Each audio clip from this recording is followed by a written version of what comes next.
Ready to go! It's so funny to me, you know, that people have these ideas of what things should or shouldn't be, but the only thing that should ever guide you is victory. Victory. That's it. That's a good. I'm a huge advocate of victory. So. That's all you're playing the game You're for. a huge advocate of not losing, aren't you? Yeah, I mean, it's like I tell people all the time, the win lasts for about a week or so. Yeah. That loss just eats away at you, right? I'm supposed to ask Devon, the loss is horrible, right? But the loss is very enriching. It does. You grow from it, Yeah, right? the loss is really nice, as long as you can take it. Yeah. If you can't take it, But the thing is, you want that and that's you the want it back. thing, You want and that that back. is the big difference between these Kings movers and the Kings move haters.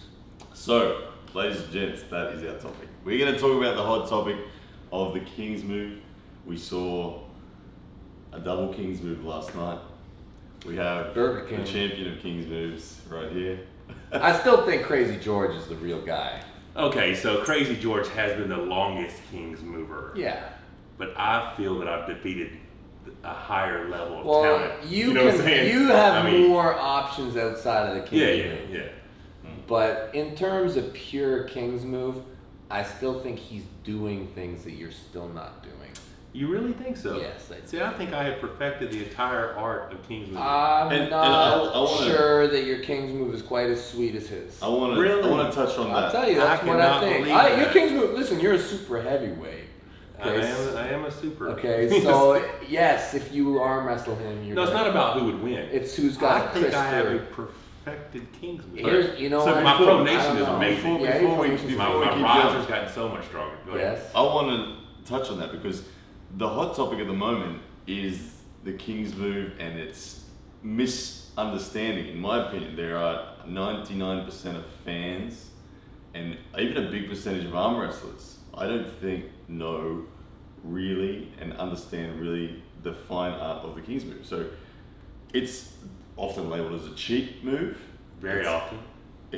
Amongst non-arm wrestlers that Well, think it's and so is every step forward in arm wrestling. How often have you said you're not allowed to bend your wrist and you're not allowed to move your body? There's all these levels from amateur to professional Yeah. where people have complaints about what you're doing. So I think we need to clear the air for them. I know you've cleared it 1,000 times, Many a times. Yeah. but And it's true. I have been an advocate at least From as day long. one. See, everyone thinks it's sarcasm coming from you. And I'm like, no, I Devon really watched- is an advocate of, I you mean, know, all techniques. Troy right? Eaton, my teacher, was crushed by Crazy George from 90. I started with Troy in probably around 95, 96. And so we were like, I lived in Picton with him for the first like 2 or 3 years of my career when you learn like so much, right? Yeah. Like, and during that time period, my coach's rival was Crazy George, and he couldn't beat him, couldn't do it. So I studied and respected this thing right from the very start, and I feel like I really kind of got it, you know? 'Cause there is definitely, I feel like the Kings move is something that is earned through a long time dedicated to strong fundamentals. It results in you can't straighten your arm. Your body has evolved to what Hey, it Rebecca, is. can you get that? It's probably Jody. Just tell her to come up. Your body's evolved. Yeah.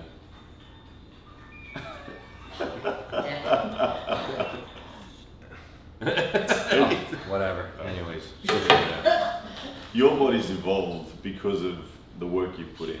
Yeah, I mean, just years of just refusing to quit has caused so much damage to my arm that I basically had to, and it wasn't even the damage to the right arm that caused the evolution for me. It was the damage to the left arm.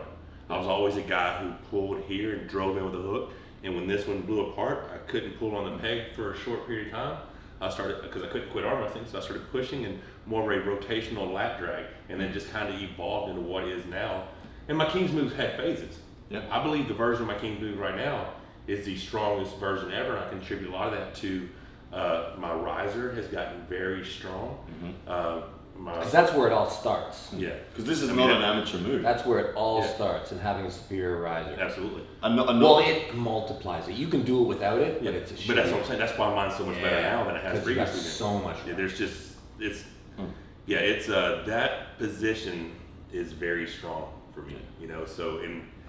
So the bottom line is this is certainly not a novice move. This is certainly not an amateur move. A novice going to this will break their arm, or just essentially arm barring themselves. I've seen novices go down there and arm bar themselves.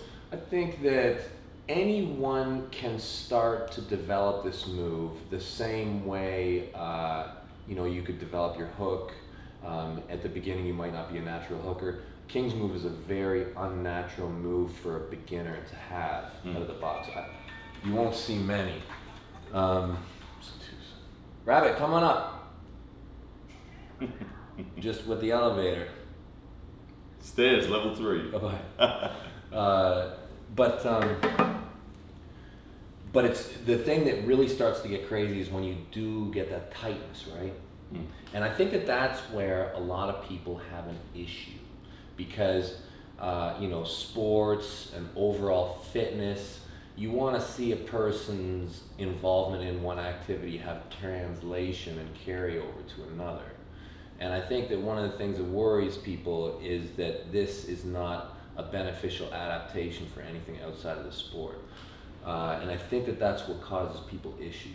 But I believe that any degree of over-specialization in any sport will have similar effects. Like, you can't find the greatest bike racer, you can't find the greatest strongman, you can't find the greatest anything and have them not be so specialized in their field that outside of it they've compromised a lot. So I don't think it's any different with our sport. If you want to become really great, it's always at a cost, right? With anything in life. that's accurate. I mean, I agree. Yeah. That makes sense. Yeah, but this is what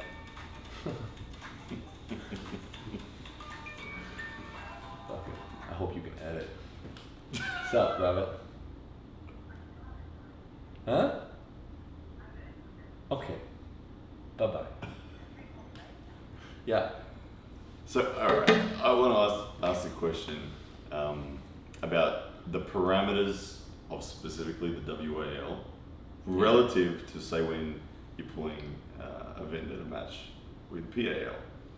The King's move looks different in WAL compared to PAL. Yeah. Okay. So on that note, if you look at it, it wasn't employed last night, or it wasn't.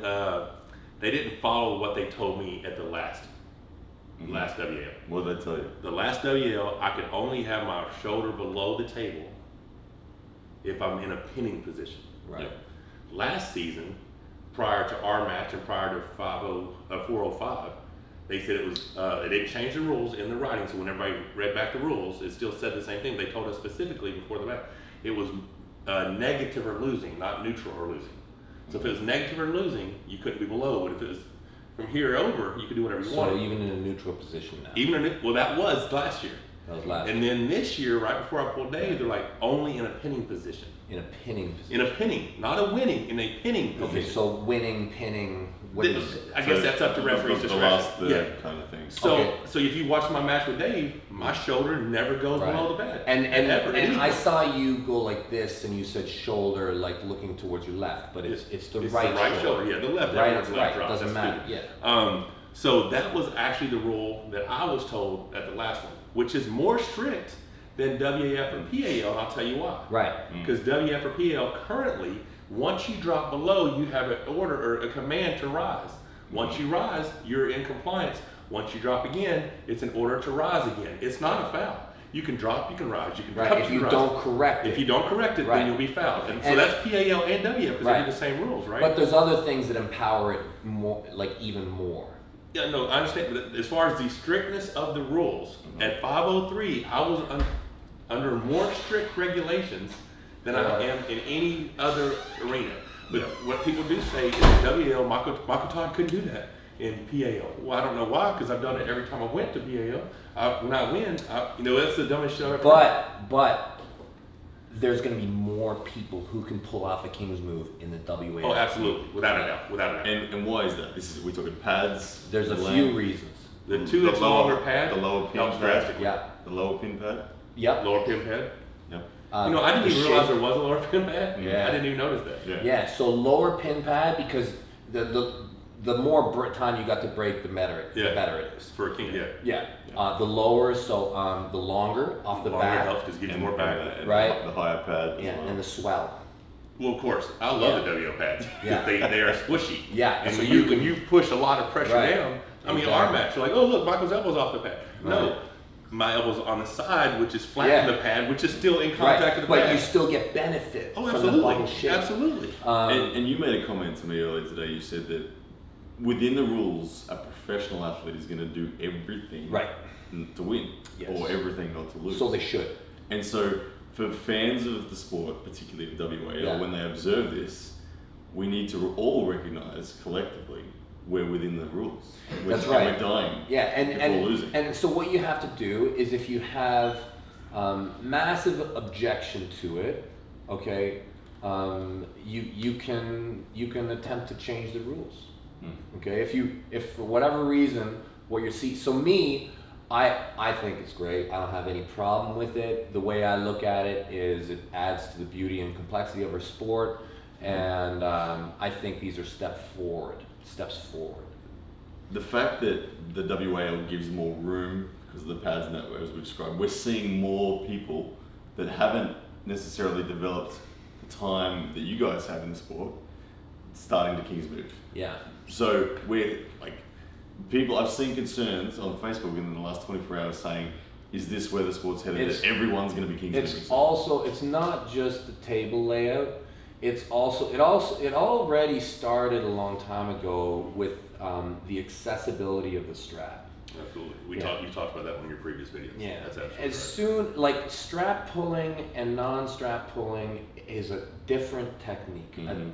And I think it's hard to argue that the two greatest strap styles is not a press of some sort and a King's move of some sort. Those outer fringes. To me, it's hard to argue that strap's not being better utilized in any other moves. So as soon as you start pulling in a league where you can get a strap real cheap, King's move becomes just a really good Becomes option. a very good option. So Michael, I want to know, I know you love the WAL pads and setup.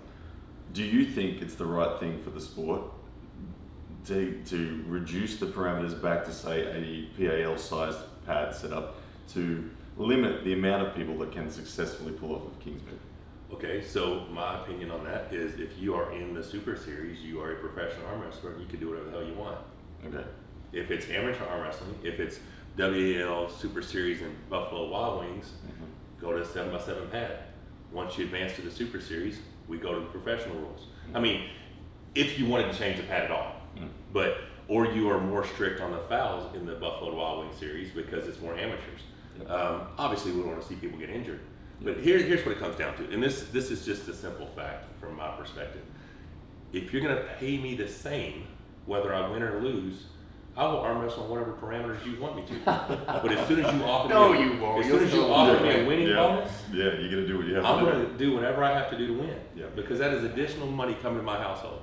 Say whatever you want about that, but those are the facts. It's of always prize about fighting. This victory. is prize fighting. It's right? always victory. If you were to start paying people the same, it would be a step backwards for the sport. I completely agree. You Because need you don't see the very best version of that person. You need I will leave it all to out on the table. have Exactly. victory You- be the factor. Otherwise you stop moving Last year forward. we competed, and one of Dave's arguments with you is when you get someone in position, you'll make them quit. Right. Round 5 last year, all I wanted to do was make you quit. That was it. We had a 2.5 minute match. Yeah, I kind of felt like it. because I wanted you to quit. But it came to a point to where I realized I can't do that. he is a warrior and he will not quit. So I better finish this guy before he finds a route to victory, right? Yeah. So that's one thing that you and I share. Yeah. And you said it. Yeah, you said it all. We know each other very well. The one thing that we will not do is quit. It's Right. not in me to quit. I don't have it in me to quit. I want to win, and it's not that I want to win. I don't want to lose. I've discussed. I don't want to It's lose. just quitting's not part of what you do. If you pin me, It's just not you part know, of it. if you get me to an arm bar where I'm on my bone, like if you push me past my king's move spot where I'm on I have to let up because now my arm could break, right? And you see me, people give me that, and I'll stand. Okay, that was the one, you got me. But I'm going right back to the shit. Yep. You know what I'm saying? I'm going right back in there, and we're either, you know, it's either going to come apart, or you're going to pin me, or I'm winning. I actually don't think that the pad layout is optimal. I don't. You don't think the 7x9? I don't think it's currently optimal. For the arm wrestlers, for the fans, for who? For the sport in general. Yeah. So, and the reason why, so say I think that this arm wrestling table. Or you're going to go straight freedom on, aren't you? Look, I love, everybody knows I love freedom. And I'm personally always going to advocate for freedom, but even if we want to work within the confines of what we're dealing with WoW, I still don't think it's right.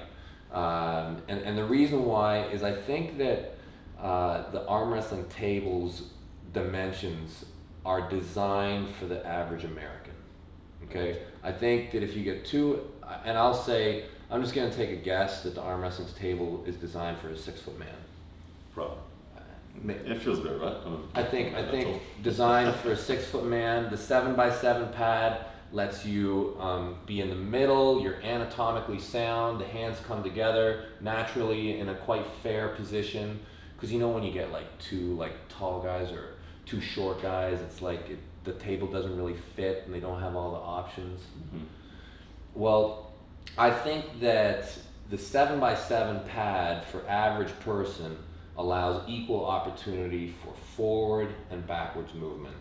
And I think that that is really vital in our sport, that both techniques are given equal opportunity. And I think that when we put the 2 inches on the back of the pad, what it did was it empowered all techniques where your shoulder is moving backwards, where you're pulling away from a person. And I really think that anybody who's coming forward is at a loss just because they don't have the space to balance it out. So I think what would be, look, I don't care what they do, whatever they do, I just love arm wrestling and I'm in. But I think if you want more balance, and it's something that I think is good, either keep the 7x9 pad and just move it up an inch. So now you got your 7x7 with an inch forward and an inch back, or 2 inches on each side, or bring it back to the 7x7. But either way, I think that balance is more important than the extra playing area. That being said, freedom arm wrestling all the way. Okay, so I think we've established that King's Move arm wrestling truly is something that belongs at the elite level, that's where it's most at home. I want to know what you think of the image that portrays to someone who's never experienced arm wrestling before. I've seen comments like, if you walked into a pub and saw 2 people arm wrestling like that over the bar, it'd look absurd and it wouldn't happen. So what is your opinion on the image of King's Move arm wrestling for a new fan who's never seen it before? Well, the way I see it is you have people with bias and prejudice, and you have people with open minds. If you want to read the long book, study the King's Move. If you really, really want to know that this sport is about, the reason why they call it the King's Move is because it shows that you're willing to break your arm. And the fight, this is a combat sport. And in a combat sport, it's the person who's willing to go all the way to the edge is going to be, that's a great fighter. And to me, if somebody's willing to break their arm on an arm wrestling table, to me that's worthy of the name the King's Move. You know. Your thoughts, Michael? I understand what you're saying. If I was new to arm wrestling, I walked into a bar and I saw 2 people doing that, what the hell are they doing? You know. I remember watching Over the Top for the first time, and all I'd ever done was like the wrist wrestling motion. I'm like, oh, all those matches are fake. None of those are real because they're doing some weird going back shit. I didn't know what the hell was going on. I was like, that whole movie's fake. And then once I got into actual arm wrestling, once I found out from wrist wrestling there was a sport, arm wrestling, which wasn't locking hands in the middle. There was a lot more playing field. There was a lot more technique. And I thought, okay, I understand it now. I need to learn how to do that. Yeah. And I mean, at the end of the day, I'm gonna sound like an asshole, but I don't really care about their perception. Yeah. I just don't. I mean, I do this for me because I love it, and I've spent the majority of my life doing it. This is the version of me right now that competes at a very high level, and I believe up to the top of the game. I think I'm at the very top of this sport, I deserve to be. Of course. I've done so much, and I've put my arm on the table many times and had crazy injuries that most people, I bet I could collect a government check on what my arm is. This is my arm, right? Yeah. But I still choose to compete at the highest level in the sport that I love. Yeah. So I'm going to be hated always, and I'm okay with it. I love the game, and I don't think it's for everyone. I have messages all the time. How do I train? Do you ever train? I don't train the King's move. I train back pressure, cupping, and pronation. That's all. I've never in my life sat here and said, I've never trained that. I don't train that. Our arm wrestle. And if that becomes the position where I'm arm wrestling in, I'm still fighting. I'm still making adjustments. I'm still rising. I'm still countering. I'm still bumping the guy to see if he's able to be transition to a press. Arm wrestling is a thinking man's game, and this is just one aspect. King's move teaches the value of the drag and pronation lock, and how powerful that is from height, right? If you have any kind of height and you can twist and drag. I mean, wrists that are not supposed to go back or don't go back in conventional styles get bent back from an effective King's move. Yeah. There's not a wrist in this sport of anyone I've ever faced who I have not got the wrist to go back. Yeah. At some point in the match, and I've done it to the best arm wrestlers in the world. So apparently there's some effectiveness to it, right? But it's exactly what he's saying. It's just and the people who think it's just my body weight hanging down or whatever, it's not your body weight plays. This is just height. This is the only way I can get the height and it's just a misunderstood. It's a misunderstood technique. But I don't know. From I don't go into as much depth about it as he does. Yeah. Like apparently he's analyzed every aspect of it, the center and the back and then this and that. When they say go, I'm going to try to pin you, and I will do it at whatever it takes to do it. That's my version of the King's move, Yeah, I'm with you, guys. We're going to pause for a second because I want to make sure this camera's still recording because I think we've been talking for a while. But there's one more chapter that I'd like to discuss, and then we'll wrap it up. All right, so we're back. From the promoter perspective, I think that I've seen comments again in the last 24 hours that people are concerned that the sport won't grow if King's moving is the pinnacle of the elite and that the representation of the best. I personally don't agree with that. I am a promoter of the sport, and I personally think it's nonsense that would be something that would stop the growth of the sport. I think that people need to actually just understand the sport better. What do you guys think of that? Okay, so last night I meet with one of the investors, and he pulls me aside and says, your match last year in the finals in Atlanta with Devon was the most amazing match I've ever seen. Non-arm wrestler, very entertained. He wins, I win, he wins, I win. Final match, I win. Couldn't have scripted any better, right? So I don't think the general public wants to watch a bunch of Ready Go Smack.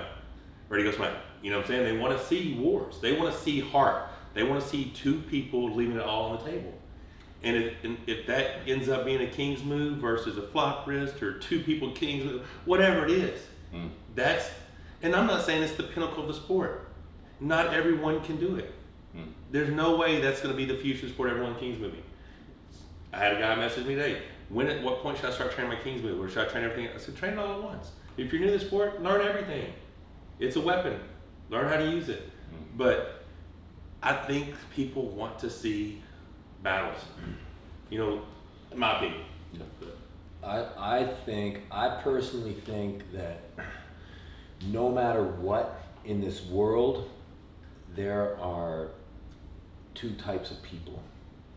And when faced with something that they cannot defeat or can't understand, half the people will be drawn to it, be inspired by it, take the positive from it, and learn how to make that thing, make them better.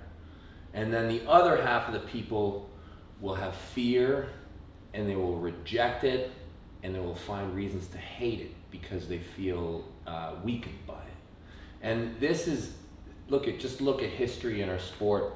I mean, the King's move right now is in a period where one of the highest champions is a strong King's mover, and it really messes people up, right? Because you are a very prominent figure, and it's changing the sport, right?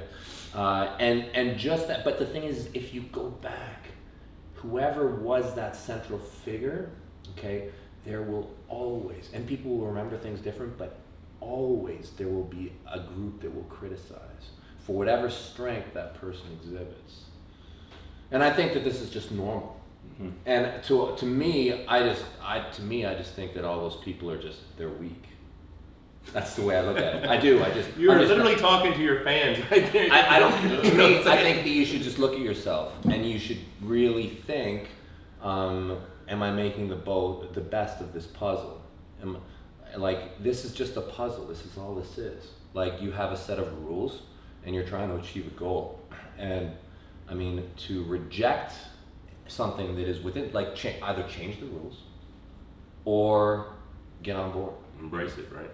Like, and me, I think that things are just fine, and I think we should open it up even more, but whatever. So your match with Dave Cherokee last night, we saw a double King's move. Yeah. And yeah. And Dave is equally one of the best arm wrestlers on the planet. Yeah. Well, it's a good choice. I mean, fighting fire with fire is always a great choice.